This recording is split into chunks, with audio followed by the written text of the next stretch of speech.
Welcome back, dear friend. In the last training we saw what are the ecosystem services, what is this concept, and how we can consider them and understand them in relation to the forest management. We also saw that ecosystem services are split into four main categories. These are provisioning, regulating, cultural, and supporting. And we saw some of the examples of these four categories of ecosystem services in the forest. Finally, we also understood that while some benefits and value of ecosystem services can be direct and observable, others are rather indirect and not really observable and noticeable. This, in fact, reflects how we use, manage and benefit from forest ecosystem services.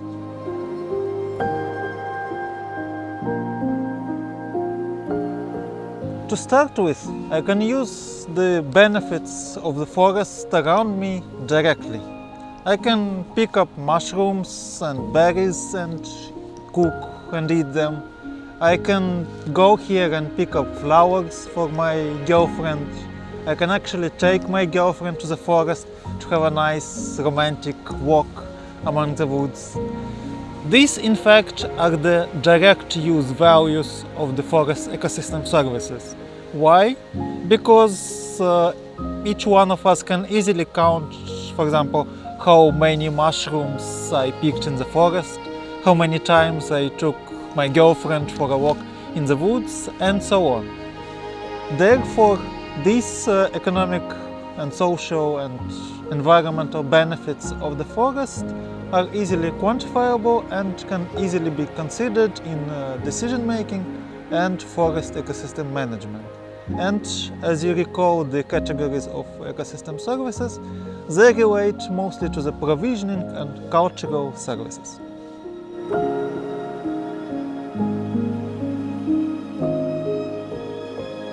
Certainly, I also benefit from the forest indirectly. For example, the berries I pick, the mushrooms, the flowers we collect with my girlfriend are the result of many not so obvious functions and processes in the forest. One of them being the pollination by insect. For example, if I would have an orchard or a garden near the forest, I would benefit from the pollination service of this forest due to increasing of yields of my fruits and vegetables. Also, the water I can drink from the stream nearby, the fresh air that I breathe, the microclimate that I enjoy here are the products of water and soil and air purification services, as well as the service of regulating the climate here. All these benefits that people receive indirectly from the forest, scientists call indirect use benefits, and they're connected to the regulating ecosystem services. Both direct use and indirect use benefits from the forest are also relevant to me in the future. For example, I would love this forest to be preserved in order for me to be able to always come back here and enjoy its benefits, direct benefits, indirect benefits, and so on.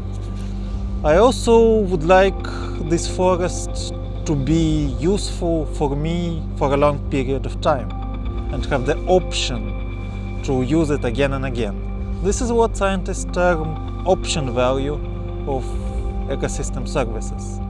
In fact, all direct use, indirect use, and option values are grouped into the use values of the forest ecosystem services. But there are also non-use values of the forest, which are not easily observable and quantifiable.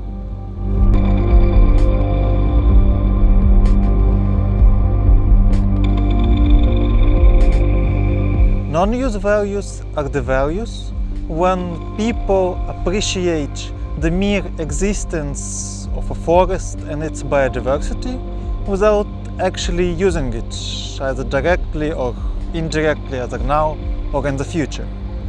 For example, the mere presence of this forest, even though I'm not coming here and using it, can be of value to me, and I can attach certain values and actually be willing to pay for the preservation of this forest. This is what the scientists term existence value, and it is connected to the supporting ecosystem services in that these ecosystem services support the existence of the habitat for biodiversity here and of all the forest around me. Besides appreciating the existence of the forest for me, I may also care about the existence of the forest and its use by other people. For example, I may really care about the farmers who benefit from the ecosystem services of this forest that stands near their farms and orchards. And thus, for example, the pollination service is spilled over the local farms and orchards. In fact, I am being altruistic in my sharing of the value of the forest. And this is what scientists term as altruistic value. Finally, I may be concerned not only for people nearby or other people that are using the forest, but also about future generations, many generations ahead of me, that would be using this forest and benefiting from it. So I might be interested in protecting and conserving this forest so that future generations can benefit and use it as well.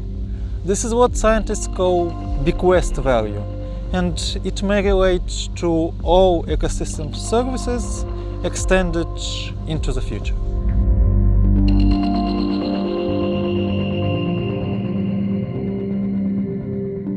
All these use and non-use values, now and in the future, comprise the concept called total economic value of an ecosystem and its services. Total economic value is a convenient framework to sum up and demonstrate all the benefits and values that a forest ecosystem can bring to people and how valuable a forest can be.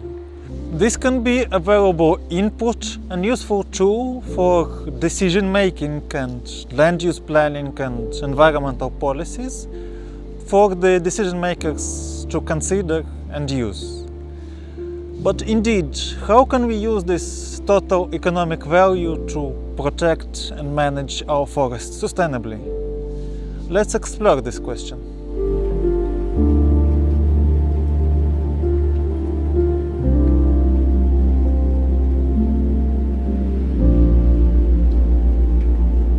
Among the variety of direct use and non-direct use and non-use values, we can account for and consider mostly the ones that we can observe. For example, we can clearly observe how many mushrooms or berries I picked, how many trees I cut and sold on the market, and how much profit I gained from this bargain. In fact, these ecosystem services can have a real and quantifiable price on the market and therefore can be accounted for in decision making. In contrast, the non-market benefits and non-market ecosystem services do not have such a price and therefore cannot be easily quantifiable. This discrepancy makes the decision makers and forest users prioritize the consumptive and extractive uses of the forest, and therefore they go for the cut, sell and earn quick profit. Certainly this situation leads to overconsumption of natural resources, depletion of the resources in the forest, and degradation of the forest ecosystem. In the long term, everyone loses. However, when we consider the indirect use and even non-use values of the forest, the story takes a more optimistic turn.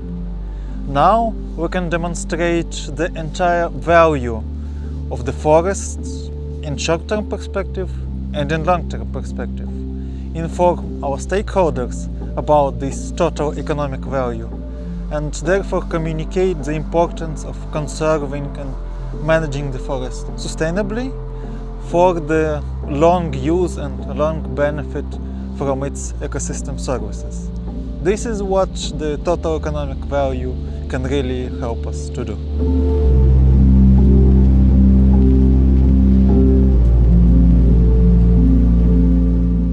The concept of total economic value can also help us see what we're losing if we're overusing and over-extracting or over-consuming resources and services in the forest. In this way, the total economic value appeals to the basics of human psychology. The more we know about the potential losses that we may incur, the more we are willing to protect this value, this forest that we value, and the more chances we have of getting stakeholders into our side of sustainable forest management. However, now you may be asking, so how can we account for the values in the total economic value that do not have market prices attached to them and that do not have real markets? And how can we demonstrate these values to stakeholders and engage them into sustainable forest management? These are very good questions that we will explore in the next training. See you there!